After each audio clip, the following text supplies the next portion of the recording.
call the monthly Board of Education meeting to order. Please stand for the Pledge of Allegiance. I pledge allegiance to the flag of the United States of America and to the republic for which it stands, one nation, under God, indivisible, with liberty and justice for all.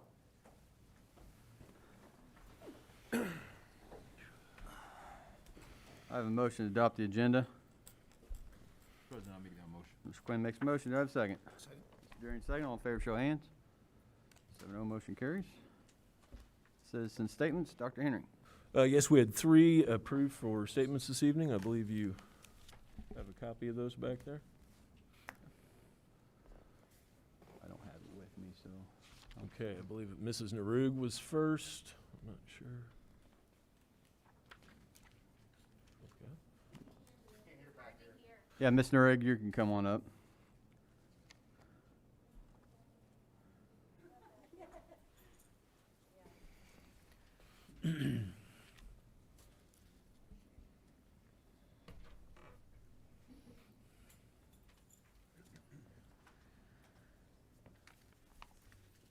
Just ask that you state your name and, again, 3 minutes on masking, I believe.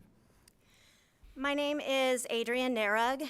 We're told that 14 days was flatten the curve, then 30, then 60 days, slowing the stop of the spread. As of today, it's been 432 days. May 3rd, the district sent that we will be masking next year. However, it didn't go to the whole district. It was sent from an elusive email from COVID-19 questions, and so the majority of parents didn't know that we were even had decided. The arbitrary and subjective language that was proposed in the pandemic guide states masks are optional or required, which contradicts the previous email, and is open to interpretation and manipulation by whomever is reading it. That's not okay with me. We as parents should get to know what the criteria and metrics need to be met to bring normalcy to our children's education again. Masks need to be optional, no twisting or confusion. The most important thing, though, that I want to talk to you about is we are 342 days into this, covering our children's faces, killing them emotionally and psychologically. In the last year, there were 18 COVID deaths in this age bracket. In the last year, there was 240,000 suicides in this age bracket. Where's the outrage and the pandemic over that? As somebody who has studied brain development and the mental health for the betterment of my adult life, facial expression is absolutely a necessity to allow children to learn and adapt their emotional behaviors to social interactions. Social connectedness is the foundational piece in how we build our skills to interact with each other, and we are literally killing that in them. Telling children that they will kill their grandparents if they don't wear a mask is manipulative child abuse, and it must stop. I have a lot of children in my house and a lot of their friends, and the majority of them have had to seek professional help over what has happened over the last year. The American Psychological Association has said that 75% of children have increased adverse mental health effects. 25% of them have contemplated suicide in the last 30 days. In Waynesville, we have nearly 6,000 children. That is nearly 1,500 of our own children who have contemplated suicide in the last 30 days. Are you willing to put the lives of 1,500 of our children for 280 positives that have all recovered with a 99.7% recovery rate nationwide over a mandatory mask? If you're thinking pushing masking is keeping children safe, then you don't really care about safety at all. Because if you did, the amount of those who have recovered from COVID-19 would be relevant. If you cared about safety, you would also be considering the rise in child abuse, domestic violence, drug use, and increased disconnection of our children. If you cared about safety, you would know the emotional and psychological damage of masking and limiting their social interactions. You don't care about the risks because as long as they're masking to protect you, then you're safe. So who's really the selfish one?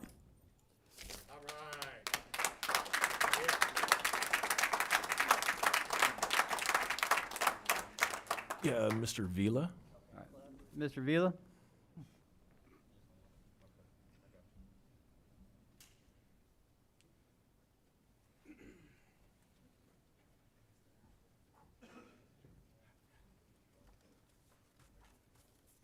Thank you, Mr. Vila. As you state your name and 3 minutes when you start your name.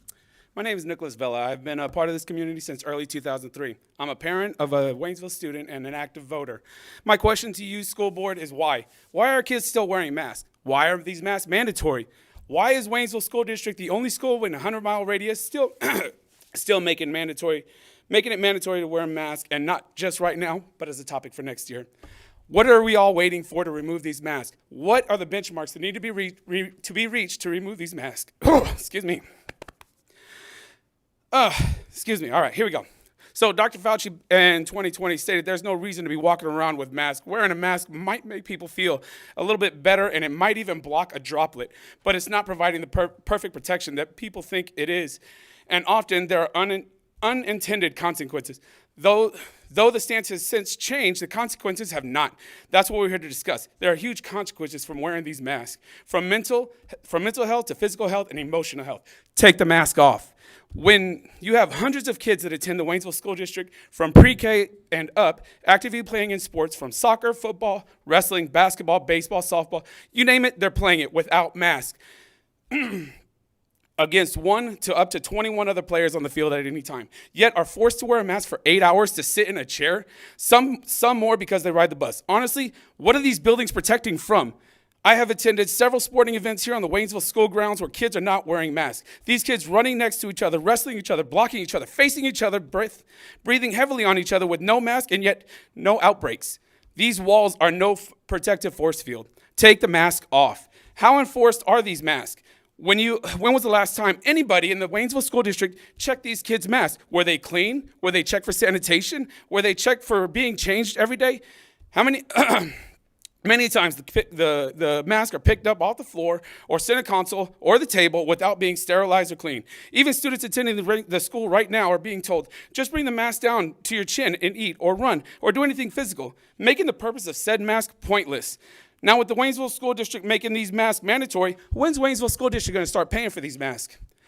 Even with the CD recommendations, only children 10 and up should wear a mask, meaning 9 and under don't have to wear a mask. So does that mean all elementary age kids don't have to wear a mask?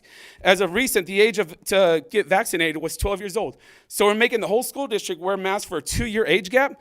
Vaccinations are readily available around Pulaski County. You can walk to any pharmacy between St. Robert and Waynesville to get a vaccine. I would also like to mention the Pulaski County Health Department, holy cow, Pulaski County Health Department has vaccination clinics on Mondays from 12 to 5. Fort Leonard has 2 more mass vaccinations scheduled for May 22nd and 29th.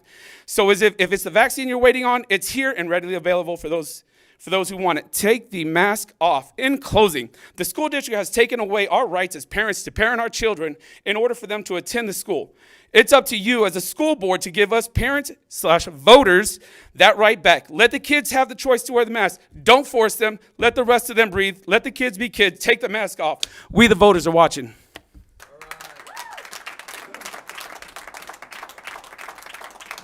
Mrs. Gerlich? Mrs. Gerlich? Mrs. Gerlich. Hello, State my your name name. Okay, go ahead. Okay, good. Hello, my name is Sarah Gerlich. As a mother of 3, I am here to speak for my children.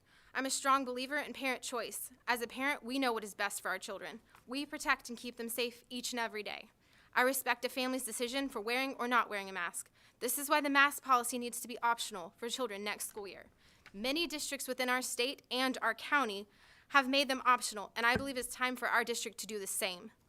With a better understanding of this virus than we previously had, it is time to end this mask mandate on our children. Those eligible and most vulnerable have been provided the opportunity to receive a vaccination. Masks were never mandated in our area. Why is the school district forcing our children to wear them? We do not know the long-term impact mask wearing will have on our children, both mentally and physically.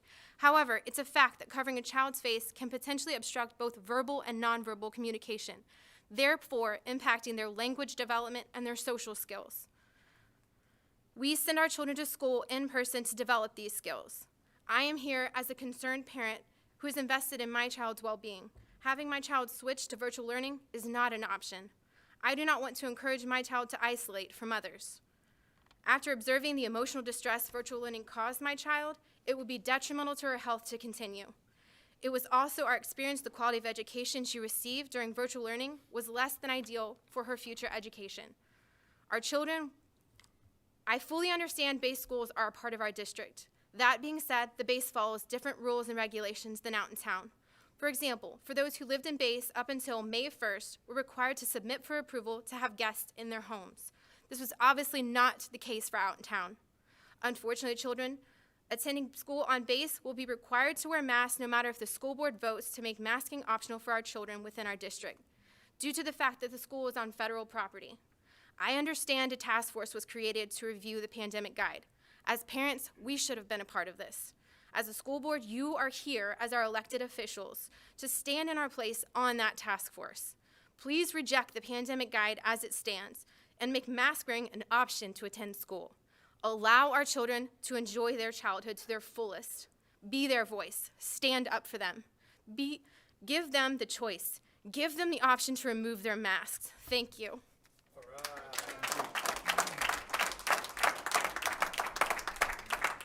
Written communications, Dr. Henry. We had no written communications as per Board Policy BDDH, Mr. President. Military update. Good evening. I'm Megan O'Donoghue from Fort Leonard Wood, and I just want to remind everyone, as we're winding down our school year and we're working into our summer months, that Fort Leonard Wood has a variety of fun activities for our families to include, but not limited to, some free outdoor movie nights, our summer reading program at Bruce Clark Library, a variety of outdoor activities to celebrate our outdoor recreation program that's been 50 years serving our soldiers and our families. Currently, we have a campaign going on. The month of May is set aside as Strong Bands Month on Fort Leonard Wood. BANDS is an acronym that stands for Balance, Activity, Nutrition, Determination, and Strength. And I think that our Waynesville School District goes side and side in instilling those into our students. So look for those as well. And of course, I would be remiss if I did not mention our 4th of July, which we will have again this year. On behalf of Fort Leonard Wood, I want to congratulate all of our graduates from kindergarten through all of our ages, and with a huge congratulations going out to our graduating seniors. Whether you're going on to college or university, or you've joined a branch of service or entering into the workforce, know that Fort Leonard Wood community stands behind you, supporting you, rooting for you, and wishing you all the best. Someone once said, and I'm not quite sure who it was, we live in an age of instant gratification, instant messaging, and Instagram, but there's no instant way to success. Don't think of your education as a ticket to the good life. Think of your education as a way to change the world. From Fort Leonard Wood and family in MWR, congratulations, thank you. Army strong and go Tigers. Thank you. District announcements, Dr. Henry. Thank you, Mr. President, and thank you, Megan, for that. I know it's that time of year for seniors. So, and speaking of seniors, we have our high school staff in the back, I think. Yeah, they're very raucous right now. Yes, okay. I just want to say thank you to our high school staff members for everything you've done this year. It has been a long year, and we're really looking forward to recognizing you here in just a few moments. And on the topic of the high school, for the 3rd consecutive year, Waynesville High School has been named among the U.S. News and World Report's 2021 Best High Schools. The rankings were released on April 27th. WHS was ranked 61st out of 603 high schools in the state of Missouri, was the highest ranking high school in the Ozarks Conference, and was number 1 in the Fort Leonard Wood region. So congratulations to all of you. And to just let you know what that's evaluated on, rankings are based on the percentage of students who take advanced placement courses, pass AP exams, mathematics proficiency, reading proficiency, and graduation rate. So great job, and thank you all, the staff. It was great work.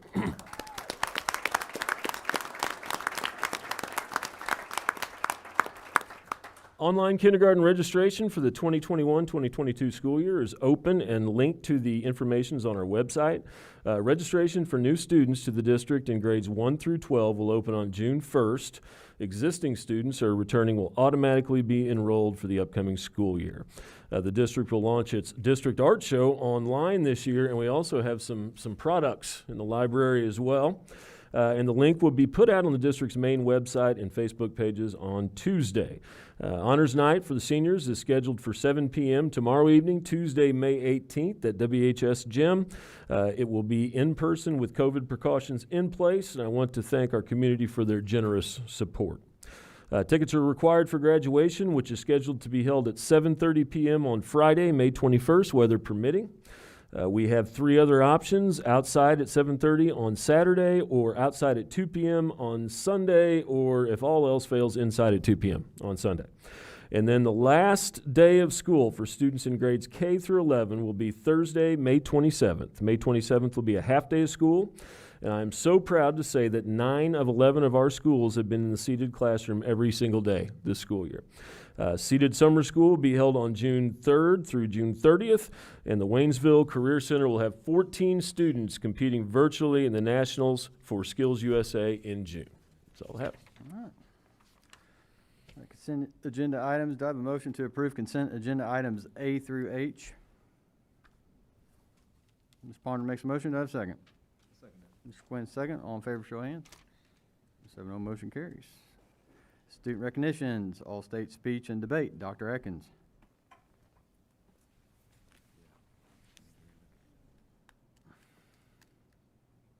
Thank you, Mr. President.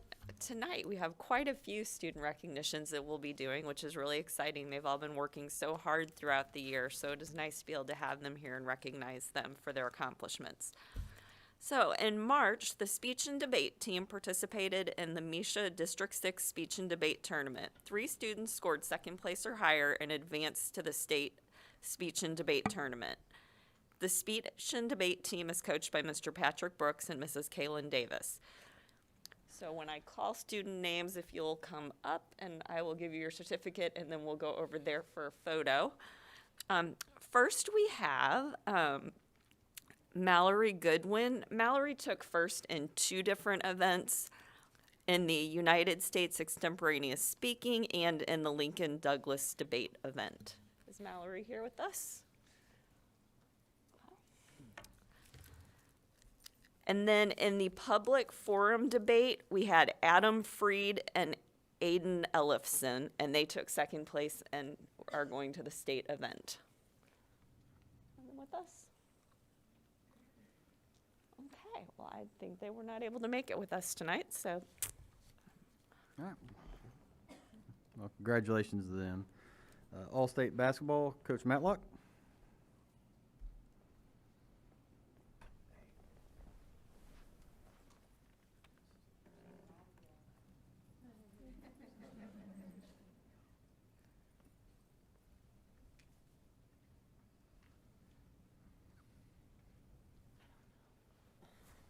I have to have them up here with me. I tell them it's always easy to talk about underclassmen, but seniors, I start to get a little emotional.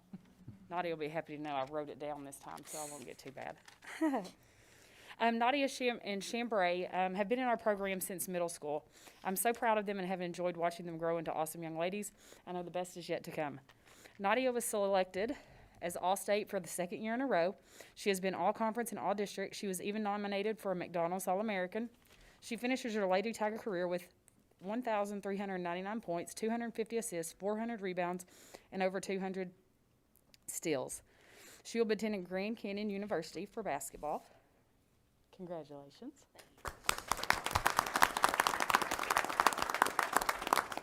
And then we have Chambray. She was selected Academic All-State. For each of the sports, the Academic All-State requirements vary. For girls basketball, the player has to be in good standing with the team, outstanding moral character, an ACT score of 27 or above, and a GPA of 3.25 or above.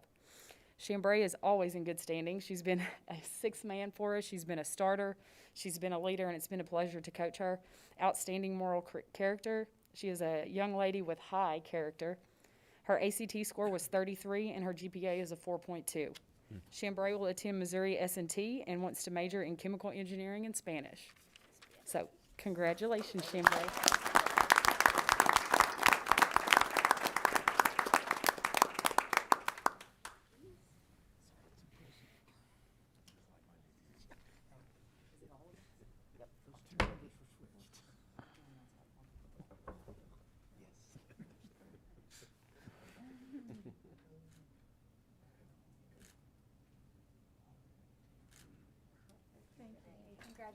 Well, congratulations again. That's quite an accomplishment. Skillsusa National Competition, Dr. Atkins.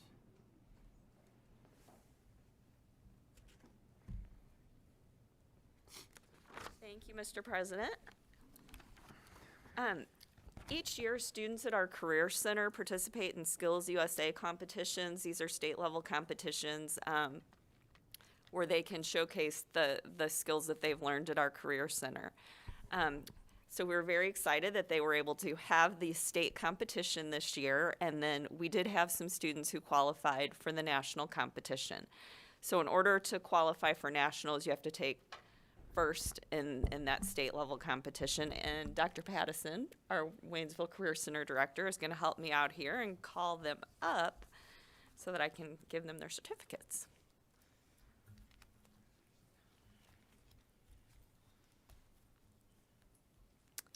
For commercial baking, it was Shaylin Standiford.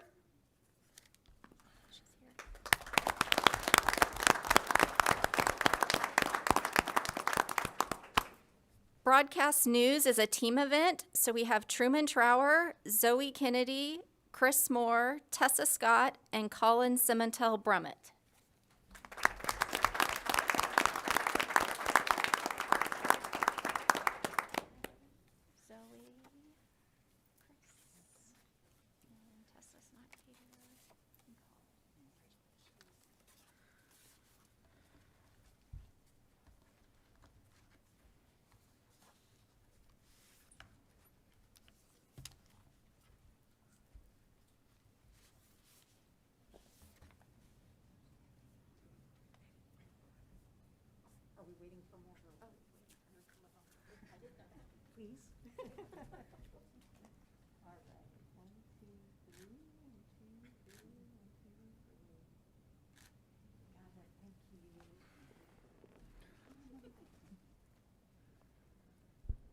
Congratulations. And then the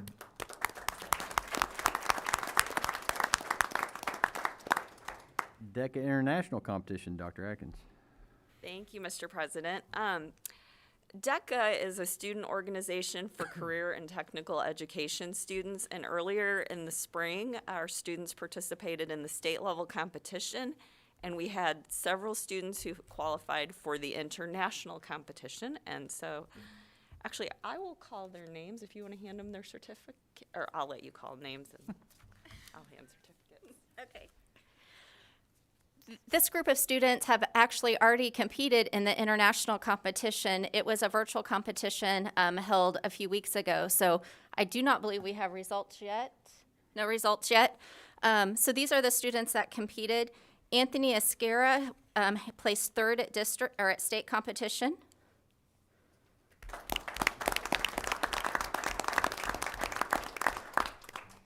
Nico Reyes in Automotive Services placed third. He is not here. Lydia Choi in Professional Selling placed second at the state competition.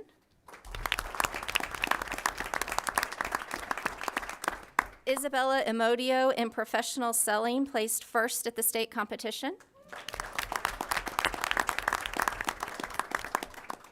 And Sierra Prapa Rawalklin in Startup Business Plan placed first at the state competition. Thank you.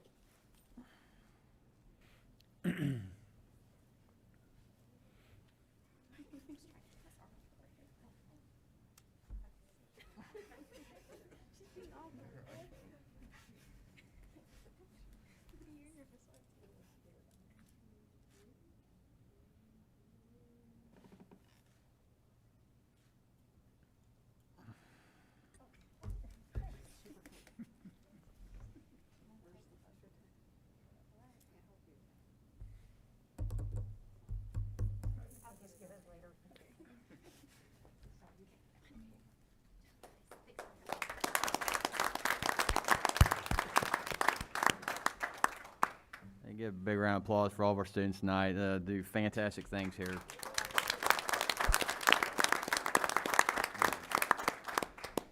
I'll move the spotlight on education to Waynesville High School.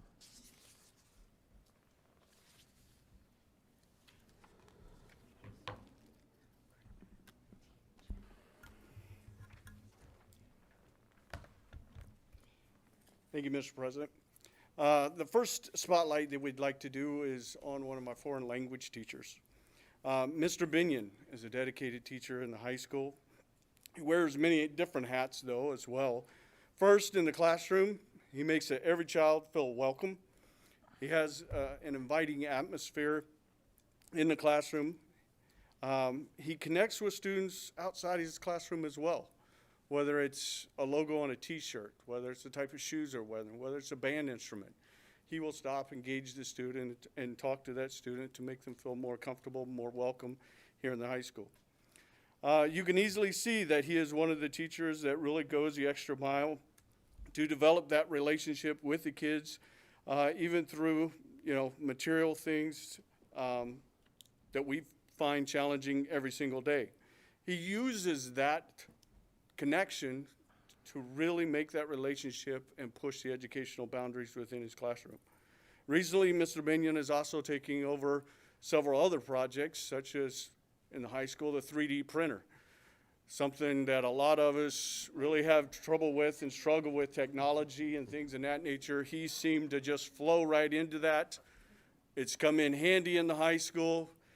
He uses that. He makes plaques, other little things for us, and it works out really good. He has also helped out with the robotics team and some of the engineering team on setting some of the machines and things up of that nature, helping the robotics out. So again, that multiple hat, making those connections with students wherever he goes, not just in foreign language. He's always, as a teacher, he's always willing to try something new. Whether it works or doesn't, he's willing to try it, chalk it up. It worked. Yes, let's put that in a toolbox. Let's use it again. Or no, it didn't work. Let me scrap it. Let me maybe change it or try it a different way. So he's always willing to do that, and he's always willing to share, what did he learn from that strategy, what actually worked for him, what didn't. And not just with these other foreign language teachers. He's willing to go down to the social studies department and say, hey, I tried this. It worked pretty good. Maybe you want to try it in your content area. So it just doesn't stay in his content area. He just has a positive force about really caring for the students of our school. And I think that's the biggest thing that really works for him in the classroom, is making that connection and getting the best out of the students and really showing that he cares. So our spotlight is on Mr. Binion.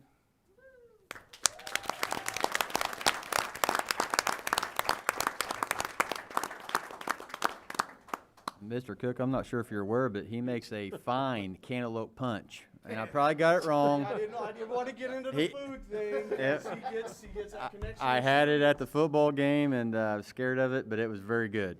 Cantaloupe punch? Yeah, I'm with you, Dan. I was confused. As the kids say, it goes hard. And I won't even tell you some of the fried crickets he brings in that are really good too. That, yes, there's a whole lot of other connections he makes. The next spotlight that we would like to focus on here at the high school, obviously, is coming to light this week. Graduation is here. Who is the one single person that's most important to graduation? Who puts the diplomas together? Who puts the transcripts together? Who makes sure everybody's meeting those graduation requirements? For us here at the high school, that's Miss Ashton.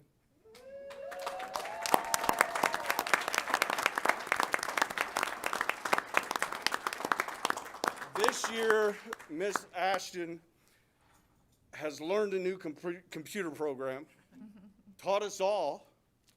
When we have a problem with it, who do we go to? Show us how to do this, show us how to pull the list, show us how to pull the F roster, how do we do this, how do we do that? She's got it already figured out before we even get here. Graduation requirements, like I said, all the kids have all the required tests, take all the EOCs they're supposed to take, all of that kind of goes on. She answers the phone, she enrolls new students, she's got 4 counselors that are throwing things at her on a regular basis. Hey, I need this student, I need that student, pull them. All the kids that are transferring, when they transfer, their transcripts correct. So she's got all of this coming at her at one time. And if that's not bad enough, she decided this year, I'm going to do it at home. because she's been convalescing this year at home, and she's done most of this virtually, but she still managed to get everything done. And again, graduation's this week, and we'll have graduation as normal. So for the high school, we like to say thank you for everything you've done, and keep doing it, please.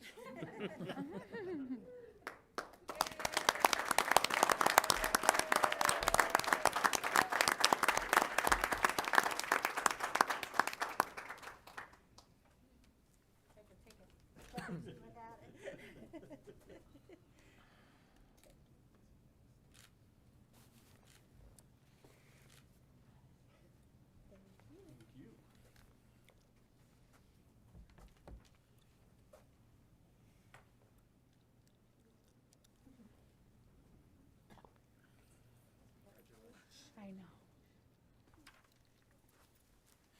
Thank you, Mr. Cook. It's my pleasure to highlight our collaborative team that was chosen this year, our Algebra 2 team, if they would make their way to the front.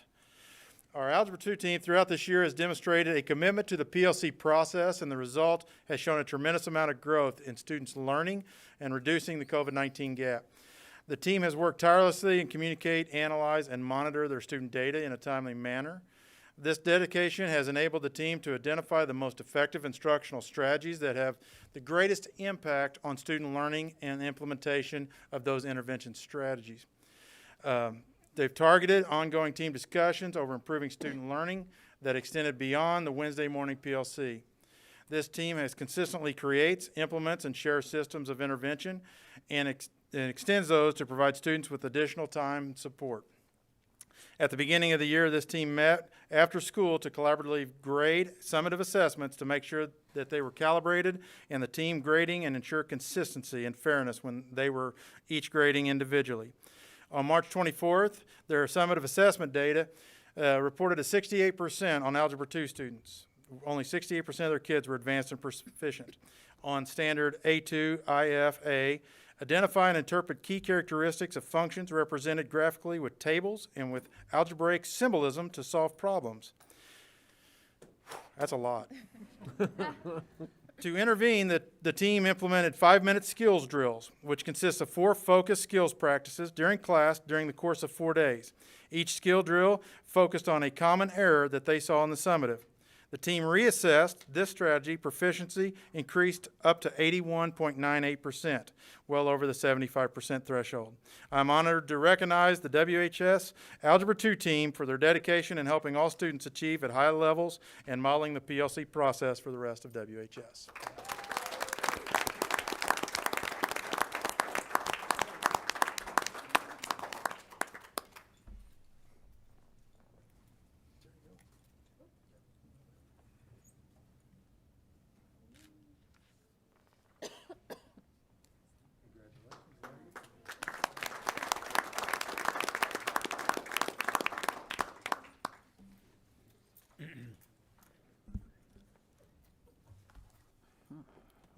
Congratulations to high school, and also, I guess I ought to mention Coach Rawlings' track team. They won districts, so congratulations to them. Thank you all for a great year. We'll go to staff recognitions. 4th quarter project teach award. Mrs. Bills. Thank you, Mr. President. Mr. Mike Freeman from Sellers Sexton Automobile Dealership, sponsor of the Project Teach Award, will present this quarter's $100 award to Kirsten Scott, 5th grade teacher at East Elementary School, for her project AR Accelerated Reading. Thank you, Mrs. Bales, Mr. President, and all the staff and school board members. We appreciate you and for helping to make the school better. It's great to see such teachers tonight and staff members recognize. It's very, very important. And these students, what a great job they've done, and they'll continue to be great in the rest of the years to come. But tonight we're going to be recognizing your 4th quarter teacher of the quarter, Miss Kirsten Scott. Can you come forward? Come on up here. I love reading the project here that Mrs. Scott had. In fact, it's the 5th grade team, is what I understand. And they've got a project, and I want you to listen very closely because it's going to involve you a little bit making some decisions going forward here. At East Elementary, students compete each week in words read. On Friday, a traveling trophy is awarded to the class that has read the most words for the week. And we also recognize the individual student who has read the most words. The person is awarded the throne. Right now, we have a desk chair that is being used as our throne. And it says, if possible, and I'm sure you can make this happen, we would like to purchase a chair that is more throne-like. Recognizing these students for a great job that they've done, it takes teachers like yourself to think out of the box to make things happen. So tonight we have not only a plaque recognizing you as the Cellar Sexton Fourth Quarter Teacher of the Quarter, we also have a $100 stipend. And if that's not enough to cover for your chair, here they sit. Make some decisions. Help these make this possible for the students to help so that they can also be recognized for the great job that they do. So if you join me tonight recognizing Ms. Kirsten Scott as your Fourth Quarter Teacher of the Quarter.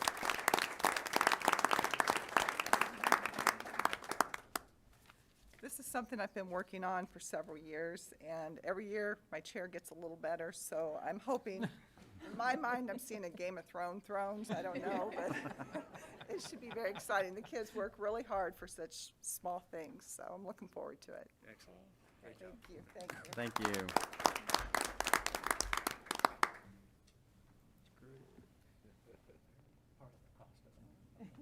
you very much. Thank you, thank you. Thank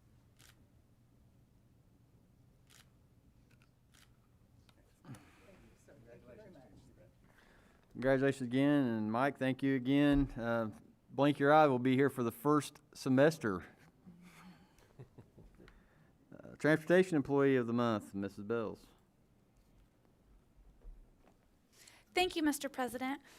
Tonight's Transportation Employee of the Month is Ms. Tina Brown. Tina has worked for the Transportation Department for the last 8 years. She is currently a route driver and our WIN after-school dispatcher. Tina has a great rapport with her students and parents and is willing to help out wherever is needed. Since Tina has become the WIN dispatcher, parents have been able to call the office knowing that there will be someone they can speak with, and she's been able to communicate with the drivers who are out delivering students home and give immediate feedback to parents, which has really meant a lot to them and has really helped with the safety and delivery of our students. So, Tina, thank you so much for going above and beyond. We appreciate you so much, and congratulations.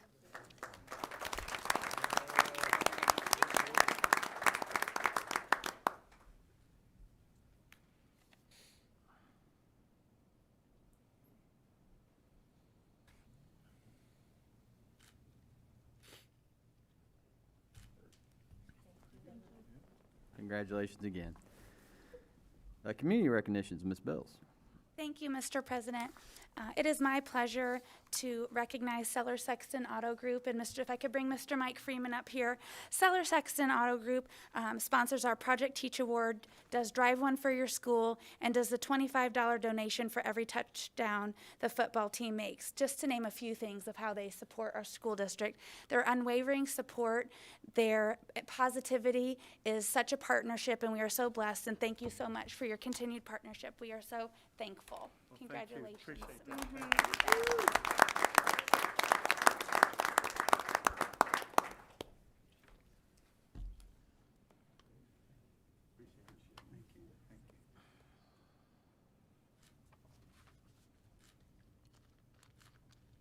Excellent. Appreciate it. Wasn't expecting that. Thank you. Well, congratulations, and again, thank you to everybody that got recognized tonight. Move to the discussion item, the Waynesville Middle School construction update. Dr. Cobb.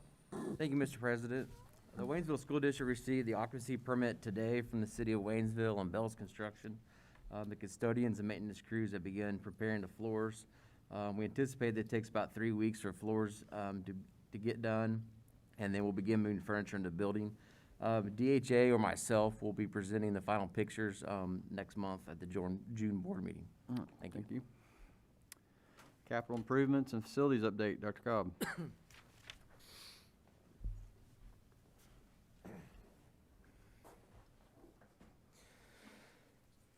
We've had a great start for our long-range planning with Insight Design. As we continue to gather information and design the long-range plan, we've identified a few projects we felt we could accomplish this coming year. These first two have been kind of a rollover from last year, as we kind of discussed with some things the city's got coming up and transportation going back out for that, as well as we'll continue on the Parker renovation completing that. We have a couple roofs that we're looking at, wood and east, to get done, along with redoing the turf on the football field and respraying the track. We're looking at replacing the 3 playgrounds out on Post, as well as looking at a combination of the roof kind of over the WCC where the refrigerator and freezer is out there, and kind of looking at a secured entrance for them. And we're also going to address district-wide or HVAC problems that we've been having, as well as hitting some parking lots. And you kind of see from this PowerPoint I submitted, the Freedom Elementary Safe Room project has been awarded to us. We will begin scheduling that in the coming months. We have about 6 months of design, and we'll have 2 years to complete the project. Is there any questions on this part right here from anybody? As we look into safety and security, we're going to look to get at least 40 doors throughout the district where we're going to have the keyless fob entry, as well as adding some vape detectors, some video, motion, and sound detection at the middle school and the high school, as well as we were able to get all the videos upgrades all throughout the Post, as well as WCC and the Waynesville 6th grade center. We'll be able to get all cameras upgraded throughout the district. We'll get everybody on one online system so that everybody will be able to look at it from a web-based as well. So all of our schools will be accessible through a web-based app. And then lastly, we'll have some training coming up of ALICE training this coming school year. As we look in the future, the long-range plan, there's a couple key points that we'll look at. So as we continue through this long-range plan, we will be addressing some of our energy efficiency. We will still look at a possible ag center, as well as the roofs throughout the district, along with electrical upgrades, general upgrades throughout the building. We'll be revisiting the PIC and seeing what we're going to do with that building, as well as looking at a potential metal building for storage and the IT, as well as new elementary and the possibility of turfing some other fields for some future cost savings and maintenance. Summer's knocking on the door, so this next slide we have some things that are coming up, and I know that's kind of difficult to read, but from the East Elementary, here's some of the different variety of projects that we're looking at doing, from painting to tiling in different areas, to power washing out front. As you go through the remainder of schools, it's kind of cut off there a little bit, but as you can kind of see through Freedom, Partridge, we got a lot of painting, a lot of just kind of TLC they're going throughout the schools. So our crews will be busy this summer looking through and kind of updating all the buildings as we can go, as well as this is kind of played into our long-range plan, as well as getting some of this accomplished this summer. And lastly, here's some of the items we'll be doing at Thayer as well. Is there any questions at all? Thank you. Thank you, Dr. Cobb. Textbook proposals, Dr. Eckert. Thank you, Mr. President. In your board docs, you have textbook proposals for elementary music and high school family and consumer science. For elementary music, it will provide one grade level bundle per grade level for each of the District 7 elementary music teachers, and each grade level bundle has teacher materials for the grade level, a classroom set of 25 books, and then 80 digital licenses. And then for our high school family and consumer science classes, this would provide new books for all of the classes within that department. There are bundles that have the student textbooks, which would become classroom resource text and digital licenses, and then the purchase of additional 6-year digital licenses, and then all teacher materials. And we will be bringing this back for approval at our June meeting. Okay, thank you. Salary recommendation, Dr. Henry. Thank you, Mr. President.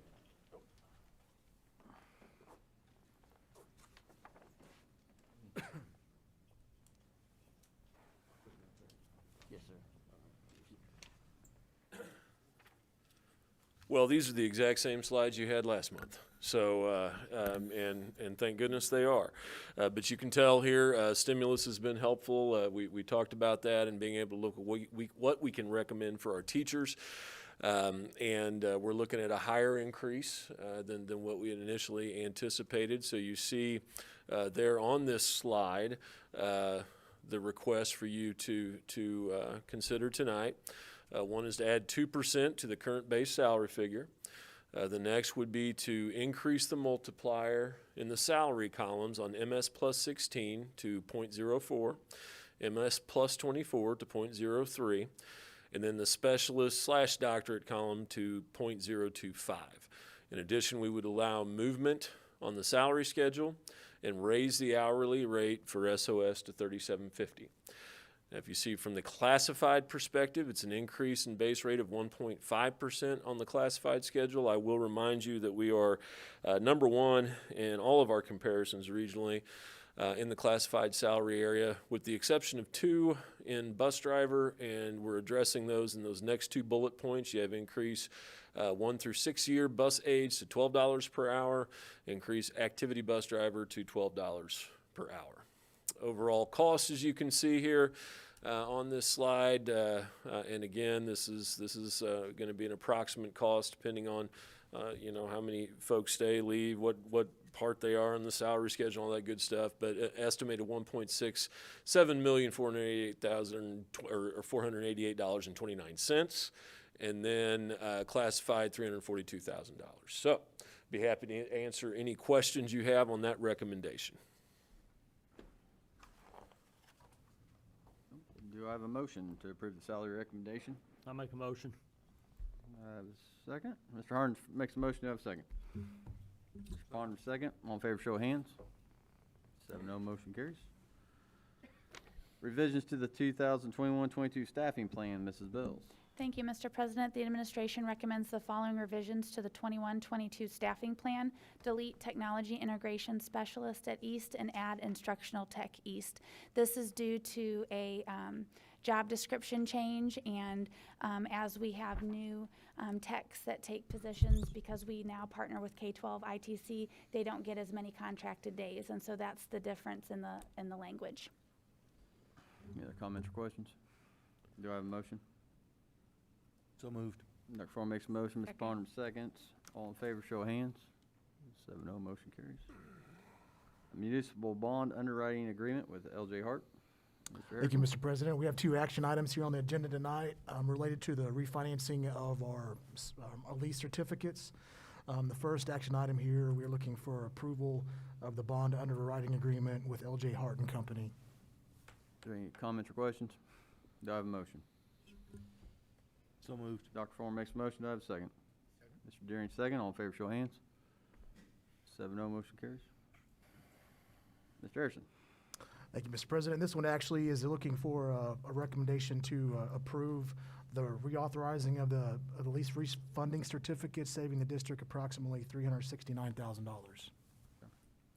Do I have a motion? Make that motion. Ponder makes a motion. Do I have a second? Second. Brown makes a second. All in favor, show of hands. 7-0, motion carries. Proposed pandemic guide, Mrs. Bills. Thank you, Mr. President. Administration is requesting approval of the proposed pandemic guide as presented. Dr. Henry would like to make a few remarks. Yes, just wanted to, you had a few questions from all of you, so I wanted to clarify a few points here in regard to the pandemic guide. First of all, FAQ, a question had come up about that. The FAQ was distributed to the public and was done so to communicate to parents the potential mitigation efforts that could occur in the upcoming school year, so they could make an informed decision on whether or not to enroll their child into TVA. And I went ahead and looked at that FAQ. It specifically states the following. The question was, when will masks be required for seated students? The response was, our expectation at this time is that we will resume more normal school activities. However, students and staff will be required to wear masks. The second sentence says, all mitigation measures provided by the CDC and the health department could change during the summer. That was the response to the FAQ. The initial, the guide, again, I want to emphasize potential mitigation strategies. I also want to point out there's an abundance of information, a great amount of information in the opening guide. Masking is actually one small portion of that, and our buildings really need to know what to do to be able to plan in the upcoming year. So we were getting questions as well as what the plan would be for the upcoming year. Like most in this time we're in, we wish we had more definite, but at this point, we're going with what the recognized authorities and board policy says. A memo from Deca is going to be distributed here in the near future, stating that any district who wishes to receive ESSER 3 funds will have to have a document like this published and placed on their webpage. And that document is going to address several issues, which includes a plan for masking, plan for physical distancing, plan for cleaning, and plan for contact tracing. So those are all going to be going on across the state. Many of the plans that we're currently working on focus on input from public, continuation of educational services being offered in the district. So that will be forthcoming from Deca in the very near future. The measures utilized by the district will take into account the consideration of several factors and ultimately guided by the CDC and the Missouri Department of Health and Senior Services. And we can't make a recommendation at this point as to what it will be like in August. So I'll just conclude with the policy that guides this, which I've communicated to you as well, is Board Policy EBB, specifically addresses measures to control disease outbreak. And under the heading of Reporting and Disease Outbreak Control, it states, reporting and disease outbreak control measures will be implemented in accordance with state and local law, DHSS rules governing the control of communicable diseases and other diseases dangerous to the public health, and any applicable rules distributed by the appropriate county or city health department. So that explains why we have these measures around. To conclude, I would say this. As I've shared with you many times, we're more than happy to revisit this when we get closer to school in August, when we have additional information. At that point in time, I know a lot of people mentioned the CDC changes, but the CDC on Saturday, May 15th, issued clarification that while it revised guidelines for vaccinated individuals, they did not revise school guidelines. So all school guidelines remain in effect at this time. So I just wanted to give you a little policy basis on that, what was stated, and we'd be happy to answer any questions that you have. Any comments or questions? Do I have a motion? So moved.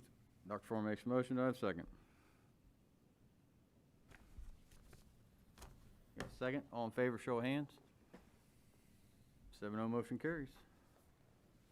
Closed session, closed record, closed vote is allowed by RSMO 610021, Section 3, hiring, firing, discipline, and promotion of employees, and Section 13, individual personnel records, performance ratings. Do I have a motion to enter into closed session? Make that motion. Mr. Quinn makes a motion. I have a second. Second. Ryle makes a second. Roll call vote, please. Yes. Yes. Yep. Yes. Yes. Yes, we are in closed session.